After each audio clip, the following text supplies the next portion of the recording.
Hello everyone, my name is Samir Shah. I am the co-founder and CEO of Ledger Investing. Our focus is on growing and servicing the insurance securitization market, starting with Casualty ILS. We did our first Casualty ILS transaction in 2019, started a dedicated Casualty ILS fund in 2021, did our first secondary trade from that fund in 2022, and to date, we have placed over $2 billion of casualty premium in the ILS market across 170 transactions, most of that MGA business and recently some reinsurance sidecars. When we started, everyone said that it wasn't possible to do casualty ILS, so we had to develop end-to-end capabilities from origination, analytics, structuring, securities placement, fund management, collateral management, and SPV administration. I'm happy to see Casualty ILS develop from its infancy stage to what is now a growing market and to see sessions like these in prominent industry events. Let me start by saying that Casualty ILS, or securitization, is not reinsurance. It has nothing to do with reinsurance. However, as we can see by the fact that this is a session in a reinsurance conference, the market thinks it is reinsurance. And that is, in fact, one of the factors that is limiting its growth. Reinsurance is primarily a risk management tool, whereas securitization is primarily a capital management tool. That distinction is the reason why many of the conventional ideas about how and why to use reinsurance not only don't apply when thinking about securitization, but in fact are completely contrary to how you structure securitization, why you do it, and what the benefits are. So let me start by defining the distinction between risk management and capital management. These are terms that I often hear people use casually without making a technical distinction between them. Let's assume you're a typical insurance company that has written a large portfolio of profitable business. In the course of writing that business, it has exposed itself to earnings volatility beyond its appetite, meaning that if you look at the probability distribution of earnings, the likelihood of a large loss or a ratings downgrade or losing 10% of capital is too high.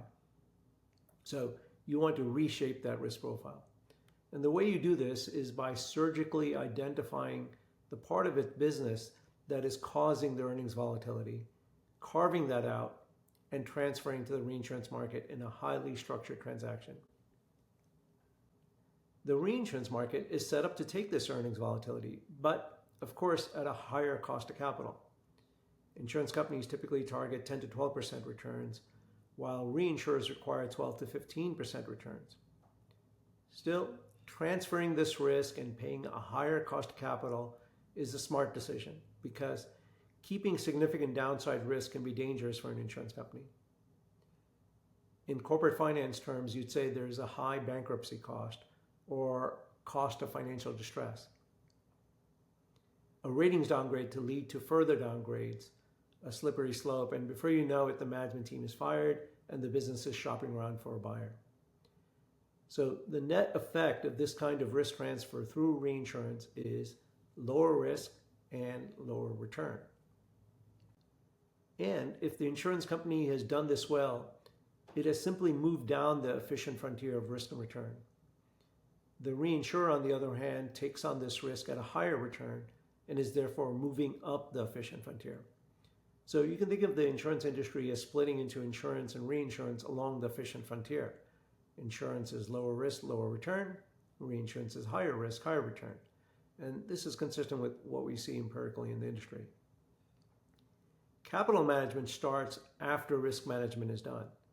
Once you're happy with the earnings volatility, there's still a long tail, a low probability of substantial losses. You need capital to support that. So the company turns to its CFO and says, we're happy with the earnings volatility. Now get us the capital to finance the tail scenarios.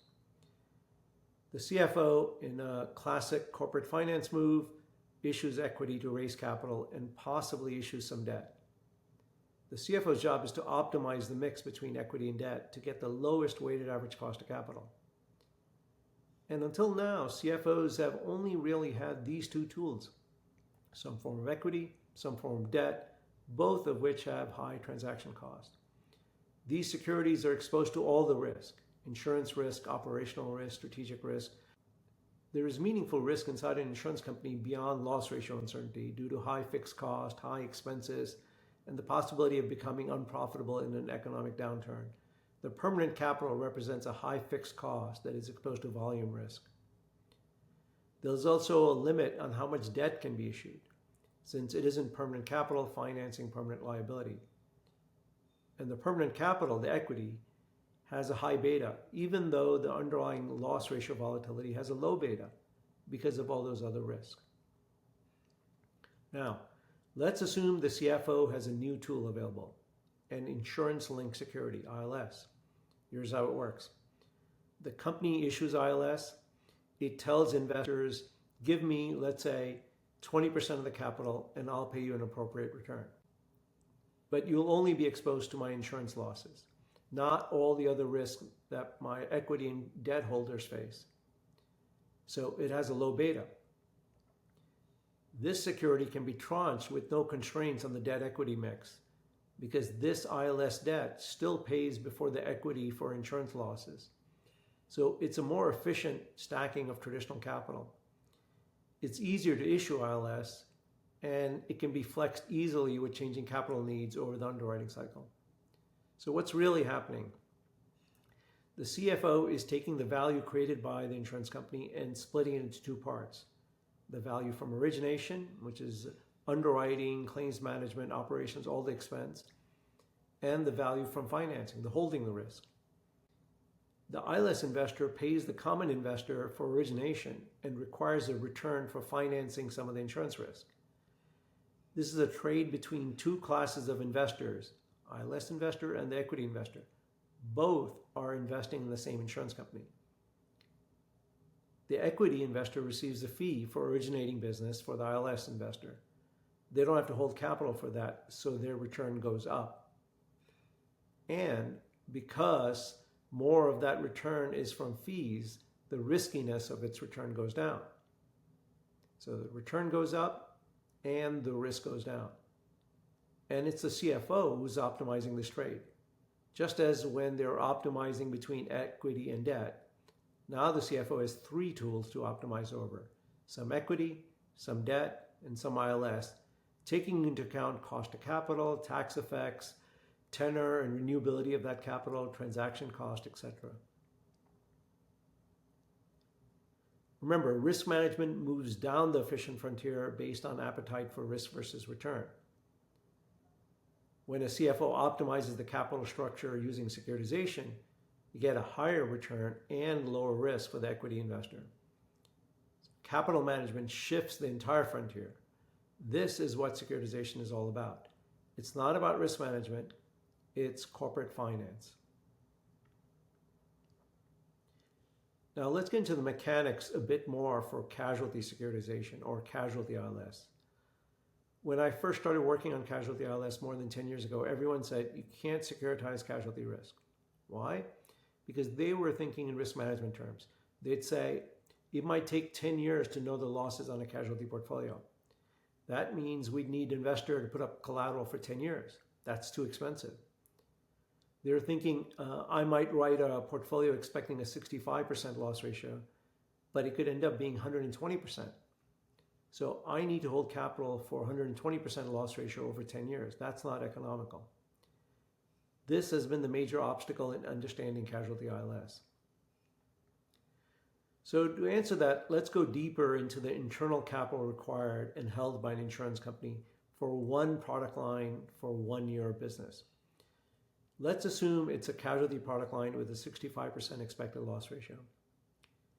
The question is, how much capital does the insurance company hold to finance that? If you're thinking, well, we hold capital up to a 500-year or 1,000-year scenario, then you're thinking about the company as a whole across all product lines and all years of business. But for one product line, for 1 year of business, it'll be much, much less. It'll depend on the capital model, whether it's a rating agency model or an internal economic capital model. But typically, it will be somewhere in the range of, let's say, 30 to 40% of reserves. So for a 65% loss ratio, if you assume capital is about 35% of reserves in the first year, it's about another 25 points. That means the total reserve plus capital is sufficient only for about a 90% loss ratio. In the first year, you may be holding 25% of the premium as capital. Then in subsequent years, as claims are paid and reserves decrease, the capital charge is still about 35% of reserves, but the amount of capital held decreases from 25% of premium to ultimately 0%. As the reserves run off, assuming everything goes as expected, the profile of the capital required to finance the product line for this particular year is amortized. So how is it possible that the capital attributed is so low? Well, it's simple. The capital is fungible across all years of business and product lines. Let's focus just on the capital and add another year of writing. The second year looks like this, then the third, fourth, and so forth. You can go back in time as well. Even for this year, we're holding some capital for prior years for reserve risk. In steady state, the total amount of capital that's held for this product line across all the years of business adds up to about 100% of premium. That's the 1-to-1 premium to surplus ratio that we use as a rule of thumb. That means there's sufficient capital to cover up to 100% adverse development loss ratios in any one or more years. But what if there's even greater than 100% adverse development in loss ratios? Well, there's also capital attributed and held for other product lines with similar profiles. This was just for one product line or business. And assuming not all the product lines suffer 165% loss ratio at the same time, all that capital is fungible and available for this one product line to have multiple years of very high loss ratios. Of course, this is the job of the capital management team, to ensure that the total amount of capital across all product lines, across all years, is sufficient for 1 in 500 or 1 in 1,000 year scenario. So, holding capital for one product line for 1 year of business at only a 90% loss ratio in year one and decreasing over time is entirely consistent with having sufficient capital for tail scenarios. And this nominal amount of capital is what is reflected in pricing the insurance policies written that 1 year. When it comes to pricing an insurance policy, how much you've collected from the insured, what you're getting is only enough to cover the cost of capital for about a 25% of premium amortizing over 10 years. That's what you're charging for each policy. That's all you have collected, so that is all that you have the capacity to pay an ILS investor who wants to invest in that risk. The reason I show you all this is because when you're issuing an ILS, you can use that capital to finance any of these blocks. You select the product line, the years of business, and the years of development.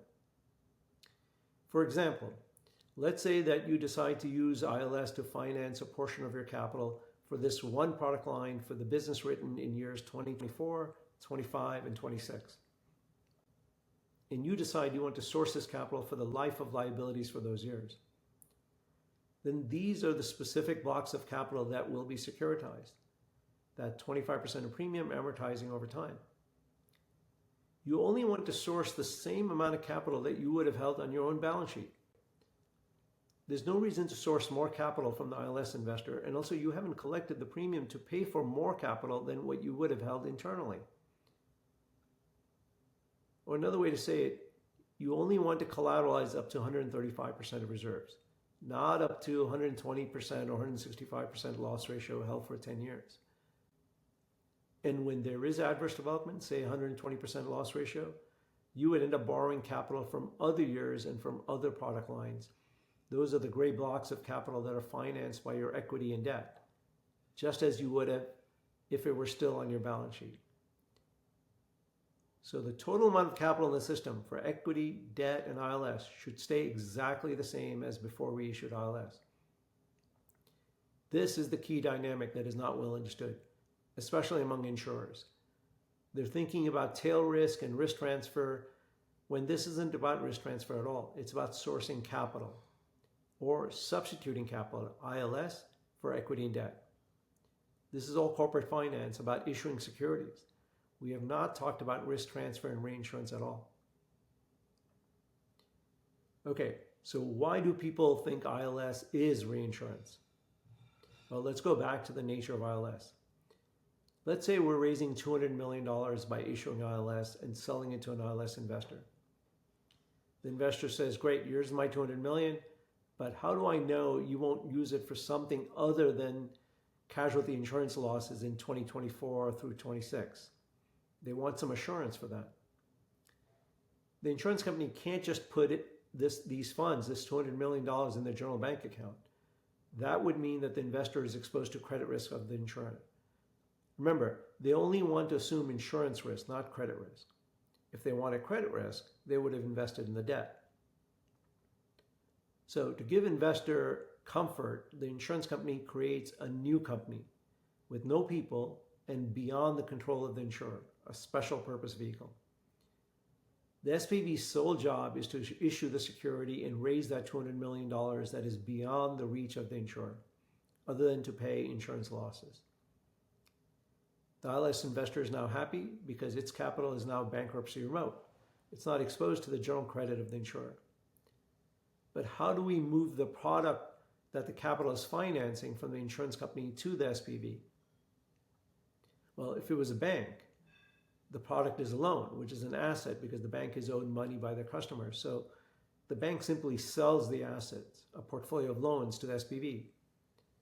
This is called asset-backed securitization, or ABS. You've heard of mortgage-backed securities and other credit securitizations, all asset sales. For an insurance company, the product is an insurance policy, which you know is a liability. Liabilities can't simply be sold. They have to be reinsured. So to move the product that the capital is financing from the insurance company to the SPV, we have to use reinsurance. But the fact that reinsurance is used is incidental. The economic goal is capital raising, not risk transfer. If you could, you would have issued the ILS from your own balance sheet. But to make it bankruptcy remote, you have to move it to an SPV using reinsurance. This is not reinsurance in the traditional sense, not the bespoke transfer or problematic risk.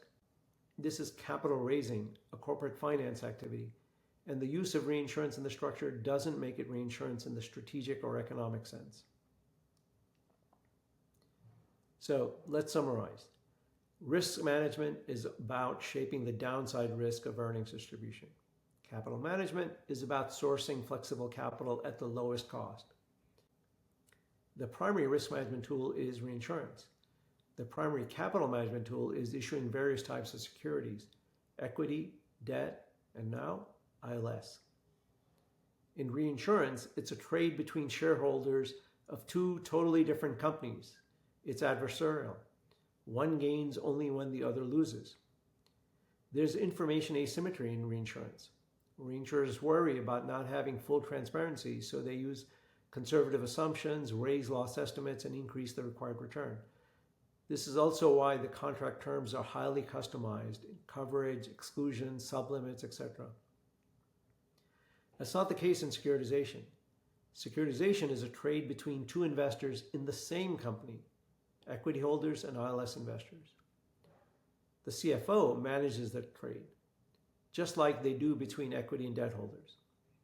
The CFO can and should be fully transparent with both sides.